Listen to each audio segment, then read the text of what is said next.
अस्सलाम वालेकुम दोस्तों, आज की वीडियो में हम आपको दिखाएंगे कि ड्रामा सीरियल अर्तुगरुल गाज़ी के चौथे सीज़न की एपिसोड नंबर 21 में क्या होगा।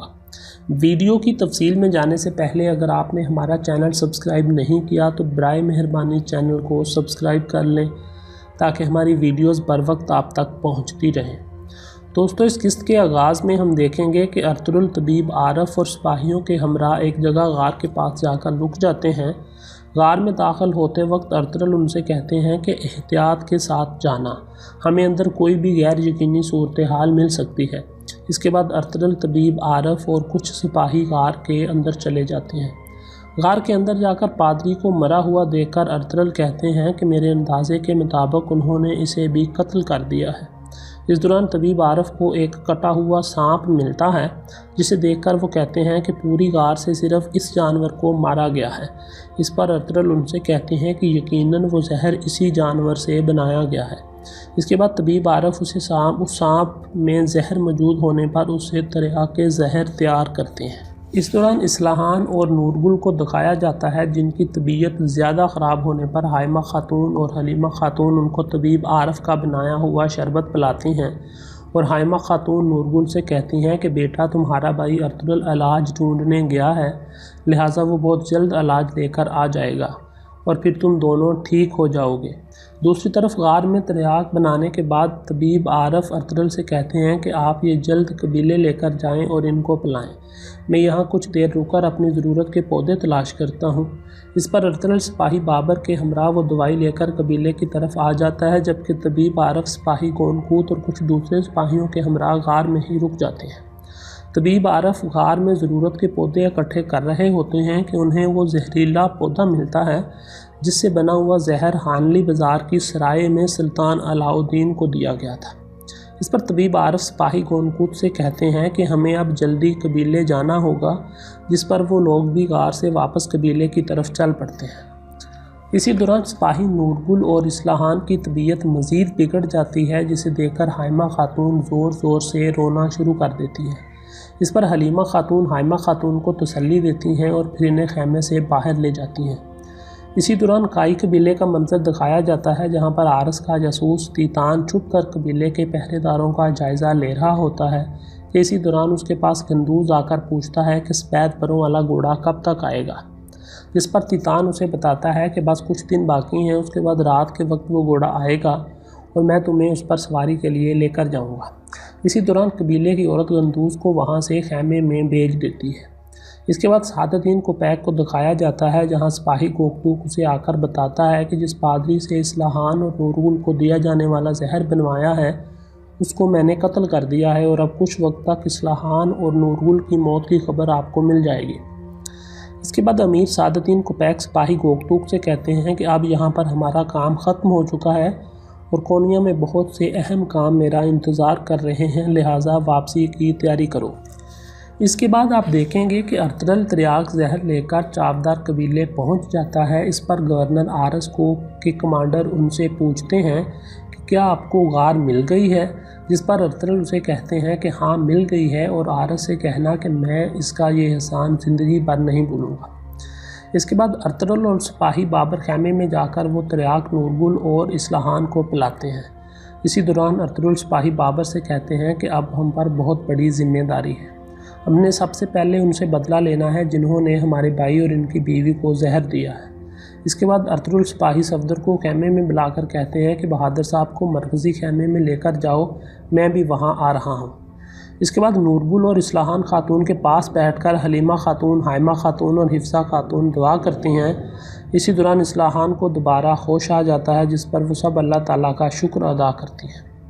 इसी दौरान गवर्नर आरस को इसका कमांडर जाकर बताता है कि अर्तुगरुल तरियाक जहर लेकर कबीले चला गया है, जिस पर आरस खुश होकर कहता है कि अब हम अर्तुगरुल का भरोसा जीत चुके हैं। इन 2 ज़िंदगियों में बदले में कल हम तमाम तुर्क कबाइल की ज़िंदगियां लेंगे। इसके बाद अमीर सादतदीन कोपैक के कोनिया रवाना होने से पहले उनके खैमे में सुल्तान अलाउद्दीन उन्हें तलब करते हैं। सुल्तान अमीर सादतदीन से पूछते हैं कि तुमने अर्तुगरुल पर हमला करने वाले लोगों को तलाश करने में गफलत क्यों की।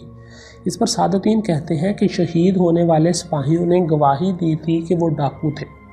اس پر سلطان شدید غصے کی حالت میں آ جاتے ہیں اور سعادتین سے کہتے ہیں کہ اگر میں جنگ میں تمہاری خدمات کا شاہد نہ ہوتا تو میں اسی خیمے میں تمہیں کچل دیتا۔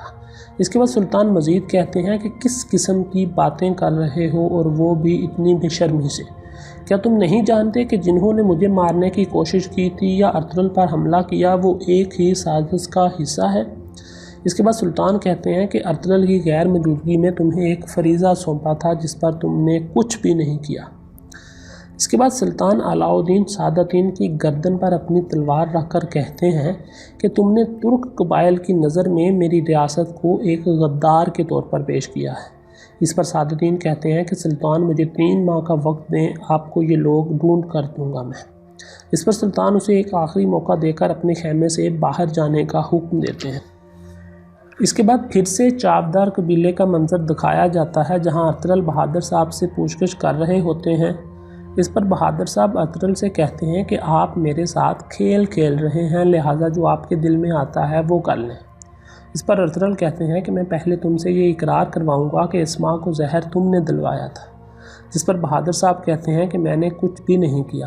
اس پر ارطغرل بہادر صاحب کو زمین پر گرا کر اپنا پاؤں ان کے سر پر رکھ دیتے ہیں، جس پر بہادر صاحب تکلیف سے کراہنا شروع کر دیتے ہیں۔ دوسری طرف سلطان سے ملاقات کے بعد جب سعادتین خیمے سے باہر نکلتے ہیں تو سپاہی گوکتوک ان کو ایک خط دیتے ہیں جس میں لکھا ہوتا ہے کہ ارطغرل پادری کی غار میں آیا تھا اور وہ طبیب عارف اور سپاہیوں کو وہاں چھوڑ کر خود فوراً واپس قبیلے چلا گیا ہے۔ لگتا ہے کہ وہ زہر کا تریاق ڈھونڈنے میں کامیاب ہو گیا ہے۔ اس پر سعادتین چکرا کر گرنے لگتے ہیں مگر اسی دوران ان کا سپاہی ان کو پکڑ لیتا ہے۔ اس کے بعد وہ شدید پریشانی کی حالت میں سپاہی سے ہاتھ چھڑوا کر آگے کی طرف چلے جاتے ہیں اور ایک درخت کے ساتھ بیٹھ کر رونا شروع کر دیتے ہیں۔ اس کے بعد پھر سے نورگل اور اصلاحان خاتون کو دکھایا جاتا ہے جہاں پر حلیمہ خاتون اصلاحان خاتون کو دوائی پلا رہی ہوتی ہیں کہ اس دوران نورگل سپاہی کو بھی ہوش آ جاتا ہے۔ ہوش آنے پر نورگل پوچھتا ہے کہ ارطغرل بائی کہاں ہیں؟ اس پر حلیمہ سلطان انہیں بتاتی ہے کہ ارطغرل ساتھ والے خیمے میں ہے اور بہادر صاحب کو سزا سنا رہے ہیں۔ اس پر نورگل اٹھ کر بیٹھ جاتا ہے اور کہتا ہے کہ میں خود جا کر اسے اپنے ہاتھوں سے سزا دوں گا۔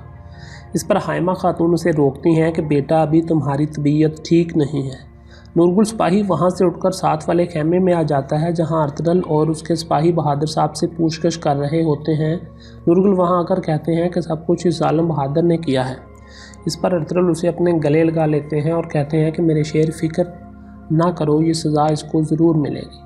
اس کے بعد ارطغرل اپنی تلوار نکال کر بہادر صاحب کی گردن پر رکھتے ہیں اور اسی دوران وہاں طبیب عارف آ کر ان سے کہتے ہیں کہ حضور رک جائیں۔ اس کے بعد طبیب عارف ارطغرل کو ایک طرف کر کے کہتے ہیں کہ مجھے غار سے وہ بوٹی ملی ہے جس کا زہر سلطان کو دیا گیا تھا، لہٰذا یہ زہر بہادر صاحب نے نہیں دیا۔ اس پر ارطغرل ان سے پوچھتے ہیں کہ پھر کس نے دیا ہے؟ جس پر طبیب عارف کہتے ہیں کہ جس نے سلطان کو زہر دیا ہے یہ زہر بھی اسی نے دیا ہے اور بہادر صاحب کے سپاہی کو استعمال کر کے ان کو قاتل کے طور پر پیش کیا گیا ہے۔